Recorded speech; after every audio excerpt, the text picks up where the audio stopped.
In this cycle, one of your main lifts is a hip thrust. So we'll go over the hip thrust. You have 2 warm-up sets. Those are indicator sets. You're trying to figure out how heavy does this feel today? What am I going to go for? You're checking out what you did the week prior. You're coming up with a plan for your working sets. This is what your indicator sets are for, or warm-up sets. Your warm-up sets are indicated in the programming with a W. Easy enough, right?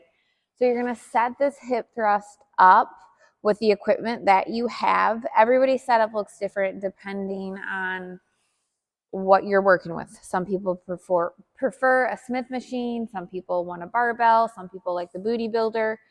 What do you have, right? Remain consistent with your setup. Obviously, if it doesn't feel right or if it sucked the week prior, you can change it up. But you want to build strength with your setup.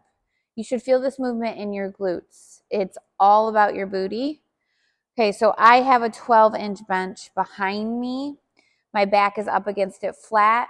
The bottom of your shoulder blades are lined up with the lip of whatever you are pushed against. I'm going to roll this right over my hips, making sure I'm dead center. I'm using a 35-pound bar and 2 25-pound bumper plates. You could use a 45-pound bar. You will always use bumper plates to roll it over your hips. Okay, so at this point, I'm going to get my knees into my chest. You feel crammed in the starting position. That's normal. The width of your feet is up to you. However wide they are, know that your knees have to be pushed out towards those baby toes. You can dorsiflex the feet and live in the heels, or your feet are flat. Does not change the fact that you're pressing through your heels. My chin is tucked. I'm looking forward. I'm going to move from the sternum down, not letting my rib cage open to the sky. I want you to think about hips and ribs coming together. The torso gets shorter at the top. Pubic bone rolls towards the face. It's inhale, brace. Exhale at the top. Tap and right back up.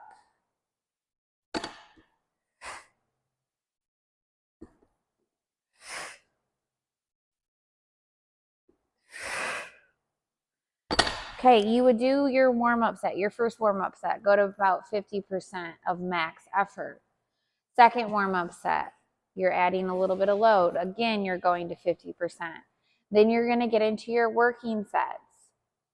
If your first round of working sets, just say theoretically you use 150 pounds and you get 20 of them, you have a lot of room to add load, add some load. Say you bump up to 200 and you can get 10 of them, you still have room to add load. Okay, it is not a big deal if you only get 1 rep. If it's clean, if you get the lockout, if you get the contraction in the glutes, that's great.